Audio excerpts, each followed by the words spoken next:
get this thing started off right now. We're going to be playing a clip from Club 520. This is the first quarter. Let's go. 132 to 119. Yeah. Wow, we're crazy. 33 to 7. Be going Big Zoo. nuts. 28 and 20. The Cavs is just too little. James Harden had 22. Yeah, Now you say too little? Yeah. All right, so, man, 15 seconds in, I just got to say I disagree. Cavs are one of the biggest teams in the league, just when it comes to length and, how we actually play. We run 2 7-footers out there, Evan Mobley and Jared Allen. And then, now that we've added DeAndre Hunter, he's about 6'8". I don't think the Cavs are too little. I think that people look at our backcourt and assume our entire team is small because our starting backcourt is a little bit on the smaller side. So I just got to disagree there just from the beginning. We didn't even make it to Jeff Teague's portion yet, but I got to start off with a disagree in there. Sorry, B-Hen. If Garland and Mitchell ain't getting 25 to 30, bro, they can't compete, bro. Yeah. All right, so that's a lot of the basis of how they, kind of break down what the Cavs do. So actually, it was a little bit tougher to get the stats on what he just said. So the Cavs now have 14 losses. And he said if Donovan and Darius Garland, if they're not getting 20 to 25 a game apiece, the Cavs will lose. So, I'm searching all around. I'm digging all around. We got all this AI, trying to get the AI to find these answers for me. And the AI just wouldn't answer this question for me. So it was a failure. So I'm looking around and, I'm doing different AI and then that failed. Then I'm looking at, oh man, we got all the way analytics are in the game right now. I'm thinking, this should be something I could easily find. What's the Cavs record when Donovan Mitchell and Darius Garland score less than, combined 40 points because it said 2025. You think I can find it? Somebody help me, please. That's me. I'm screaming for help everywhere I can go. I can't find it. So I did stats the old fashioned way. So I went and I looked up, all the games Cavs played. At first, I originally wrote down what Darius Garland and Donovan Mitchell scored in every game. And I was like, man, this takes too long. We only need to know what happens in the losses to see if this is valid or not. So at the time, we had 13 losses. We lost last night. So I went and out of the Cavs at the time, we had 13 losses when I did all the stats. So out of the 13 losses, Donovan Mitchell and Darius Garland had only played in 12 of the 13 losses. So the loss that we had after this Clippers loss that they're talking about, we lost to Sacramento. But I believe Darius Garland did not play that game. So it's towards the end of the year, guys are getting rested to make sure we're healthy for the playoffs. So it was only 12 games that they both played.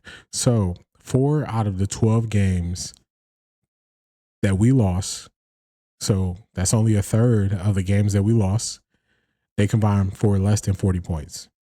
And those totals were 28, 35, 35, and 39. So those were 4 of the 12 losses. Then the remaining 8 losses, this was before last night's game, their totals were 43, 45, 59, 58, 63, 59, 56, and 42. So right there, it shows you that, that's only 30% of our losses, with us having so few losses where we actually lost where, they scored, less than that amount. So that's just wrong. I would say if 8 out of the 12 losses, they scored less than 40 combined and we lost, then I would say he has a point. But when it's only a 30% clip, that means 70% of the time, 70% of the losses, we weren't losing that way. So I just can't, we just got to call that a dub. That was an L. So unfortunately, B-Hen, we got to do it to you. All right, let's get back to the video. See what else they're 28 saying. and 20 from Zoo. I mean, Kawhi had a throwback game. You know what I'm saying? And then add Kawhi, Freaky Claw. All right, so y'all know me. Y'all know what I do. We got to speed this thing up. Cadence is pretty slow. We got it at normal speed. It's hard. We're going to go 1.25 to see if we can get through basis of what they're saying. Zubac be killing. He be hooping, bro. For real, bro. Zoo. Oh, he one of the ones, bro. Old school big too. Yeah. High elbows, high rebounds, put back. I like him up there with a lot of the top talent, man. I told y'all, he top 5, man. Come on, shout out to my boy Ben Simmons with a plus minus sister at 17. What he do? 0 for 1. Hey, that's good because he don't even shoot. He didn't shoot. One shot. Sorry, man. Ty Lue just he easing him. He's 7 shots, bro. Yeah. Hey, on the pod last night, we talked about Ben. He was like, he gonna be good next year. Nigga, he's playing today. Give him time, bro. He is a 10-year vet. I think he gonna. Oh, we gotta treat him like a child, bro. No, you break your legs, you gotta learn how to walk again. I think God damn. he gonna retire. Bro, that's Nah, nasty, bro. 5, 5, and 6, bro. Come on, man. I will say, I think this is when they're at the top of their game. They're pretty funny, especially just kind of their banter back and forth. Man, him saying that Ben Simmons, you know, it's like a baby when they break both their legs and teach them how to walk again. It's crazy. Now, when Draymond do it, it's cool. But when I do it, it's a problem. Yeah. Triple single, man. He's ass, bro. He's not ass, Hey, bro. I think he gonna retire, bro. Hey, don't zoom in like that because both of them zeros look bad. Come on, man. They play 50 minutes in the game, man. My niggas only getting in 13, bro. He should be getting less than that. He playing a quarter every time, bro. I think he gonna retire, bro. Yeah, it's over. Nah, He ain't gonna retire, but it's over. I need Ben Simmons to have a crazy He playoff just saved run. him All right. Hoop out the Australian first national round. team. Don't worry. They're not going to accept him. We Bro, you've been record Dodgers this show for all years. the time, so y'all had that same energy What? when he get in the playoffs to kill. I'm gonna give him next year, That's though. what you banking on. he one of our project babies. Hey, I want Ben Simmons to have a crazy first round. I don't know if Clippers going to get out, but I want him to hoop first round, get a bag, and do the same shit he on again. Oh, he's never getting a bag again. You want to shut it down? Yeah, give him 10 million a year, and then he's like, all right, He's cool. never getting a bag again. Oh, they give him 10. Something that's funny is this entire time, Jeff Teague is not smiling. He's not joking. He doesn't have faith in Ben Simmons. He says he's not getting the bag again. He says he thinks he's going to retire, which is crazy to think that Ben Simmons was just an all-star, great defensive player, great at maintaining the pace of the game and pushing the pace. But I just think his confidence isn't the same after what he's been through the last couple of years. So it's just hard to see. A year, the league gonna flip upside down. I'm coming Trust back. him. Yeah, Simmons gets 10 a year. I'm coming back. So y'all showing love. Not doing anything. All right, man. Possible 1-8 matchup, the Thunder versus Clippers. I don't know if they can win this series, but they got some hell of players on the Clippers side that make it a little bit difficult. All right, that was most of what they said about the Cavs. Just kind of, you know, because it's the end of the year and everybody does so many podcasts and they do so many shows, they kind of just give this commentary around what they believe the Cavs are and what they aren't. And a lot of times they just get it wrong. And that was one of those times, you know, they just got it wrong. My take on the Cavs is, even after watching that game last night, the Cavs look like a team. If I had to give you an analogy, which is funny because I always talk about the school analogy or the movie analogies that Todd McShay was given, but I'll give you an easy one to understand. The Cavs are, they're a senior in high school. They got nothing else to work for. It's the end of the year. They're just showing up so they don't want to get fined, like Marshawn Lynch would say, so they can finish out the year and lead out to graduation. That's where the Cavs are. Cavs locked up their seed. Pretty much they locked up their seed. I don't think Boston will catch them. I think they're just kind of making their way through. They did have a 3-game losing streak in the middle of the season, and this is a 4-game streak. I watched that entire game last night against the Suns. The Suns they have to be a frustrating team, especially if you're a Suns fan, because you watch KD so effortless. Man, that word just took me out.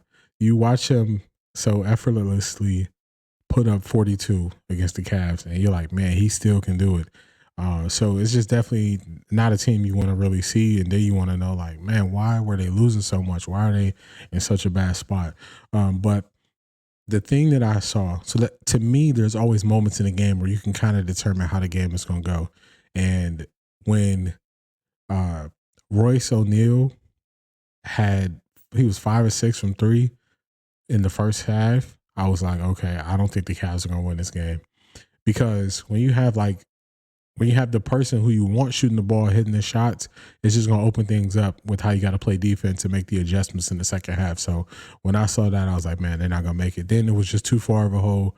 We needed to get it down a little bit lower going into the fourth quarter. We weren't able to. I think it was around 16 going into the fourth quarter, something like that, 16 to 18, somewhere in there. So it was just too big of a hole to climb out of. So we dug ourselves a deep hole and we couldn't get out of it. So I just knew we were going to end up losing that game. But I don't think the Cavs I don't think this is not good for the Cavs.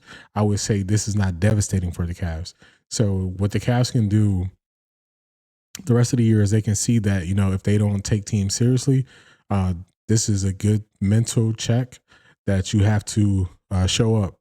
You know, you got to play all games that you show up in. You can't just, assume you're the better team based on what you did in the regular season. So I think this is a good eye opener for them.